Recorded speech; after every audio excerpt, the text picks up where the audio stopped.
PUC Regional e blog do Mário Flávio, a política de A a Z.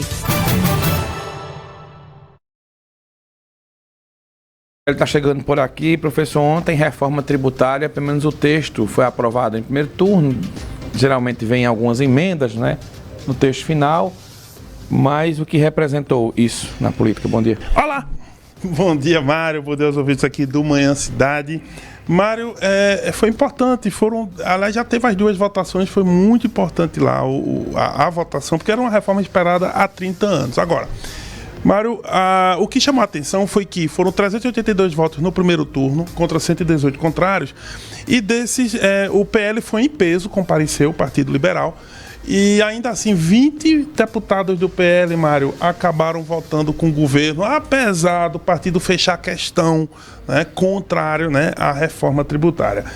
Isso foi uma coisa que chamou a atenção em relação à votação. No segundo turno foram 375 votos contra 113, ou seja, o governo aprovou, vai para o Senado.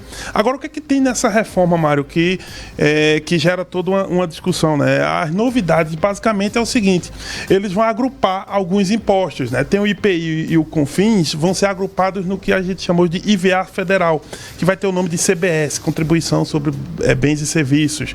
O ICMS e o ISS, o ICMS é estadual, o ISS é municipal, também vão ser agrupados, e aí estados e municípios vão receber aí as suas partes. Eles vão ser juntados no que chama agora de IBS, que é o IVA estadual, né? IBS é o Imposto sobre Bens e Serviços.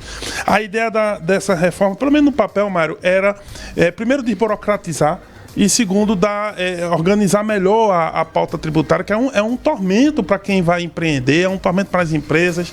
Tem empresa que tem que ter departamento, Mário, específico para pagar imposto, isso, enfim. Agora, tem umas novidades também, cesta básica, querem fazer uma cesta básica de produtos da cesta básica mesmo, para reduzir a zero, né? Pelo menos o IBS, né? Esse IVA estadual.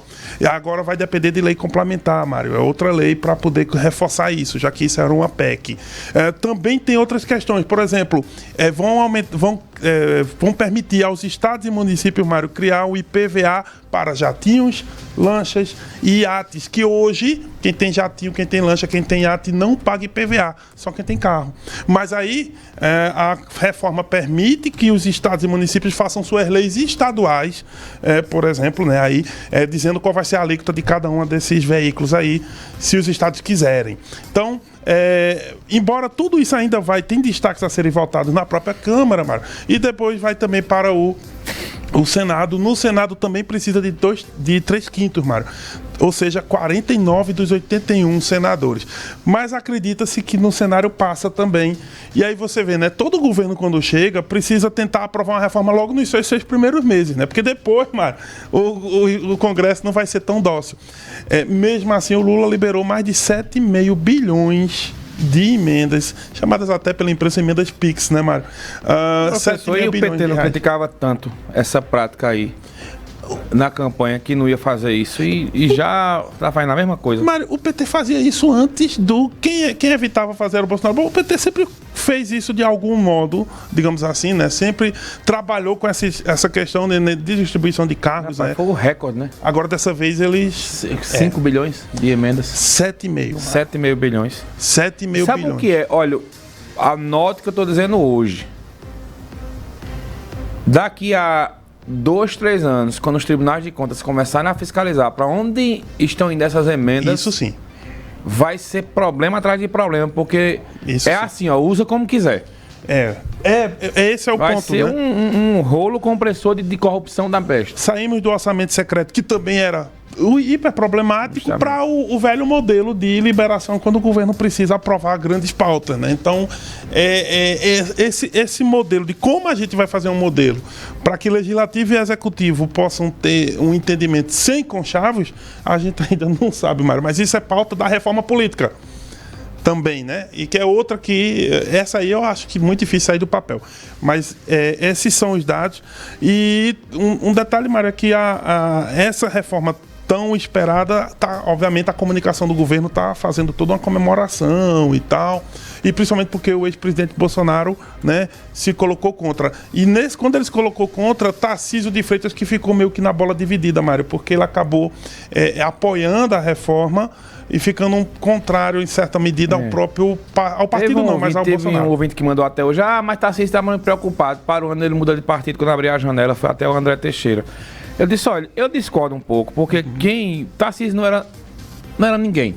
Não. Né? Ninguém sabia nem quem era. Na política, né? Assim, né? No modo de falar, politicamente falando. Vira governador do principal estado do país. Sim. Aí, em São Paulo, quem se virou contra Bolsonaro perdeu a eleição. Foi. Então eles vão calcular muito essa história, porque a direita hoje é Bolsonaro. Goste dele ou não, daquele jeito dele, mesmo ele ficando inelegível aí. O grande líder é ele, mano. E quem ele apoiar? Aí outro mandou aqui, não, mas Tarcísio vai ser a terceira via. Na minha opinião, não sei se o professor concorda, não tem terceira via ainda nessa eleição, na próxima. 26 vai ser não. o candidato de Lula, ou Lula, e o candidato de Bolsonaro. Pronto. Já que o próprio Bolsonaro não vai poder. Terceira via aí vai ter 4%. Sempre tem alguém, né? Mas não vai... Mas talvez... ainda é uma eleição polarizada. Talvez na outra. Aí... Né? Talvez na outra, em 2030. As portas da política. E olhe lá, viu? Talvez. E, Mário, o Tarcísio, ele é do Republicanos. Mas tem um detalhe, não tem janela pro Tarcísio. O Tarcísio é executivo, né, Mário? Ele é governador. Ele pode sair do partido a qualquer momento, se ele quiser.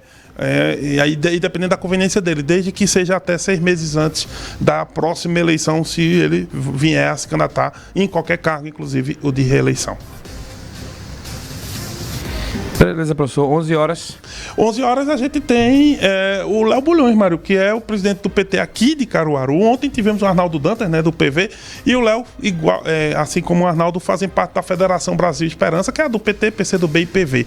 Ele vem para conversar um pouquinho sobre os caminhos, né, do partido nesse momento de discussões. Ele esteve no camarote de Rodrigo Pinheiro, né, a gente vai falar um pouco disso com ele também.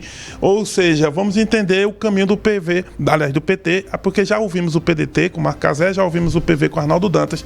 Hoje é a vez do PT e na sequência vamos ter vários outros partidos também aqui no Cidade de Entrevista dentro do Manhã Cidade, mas hoje o Léo Bulhões, Mário, por aqui. Tá certo, professor, obrigado. Então vamos rodar a vinhetinha.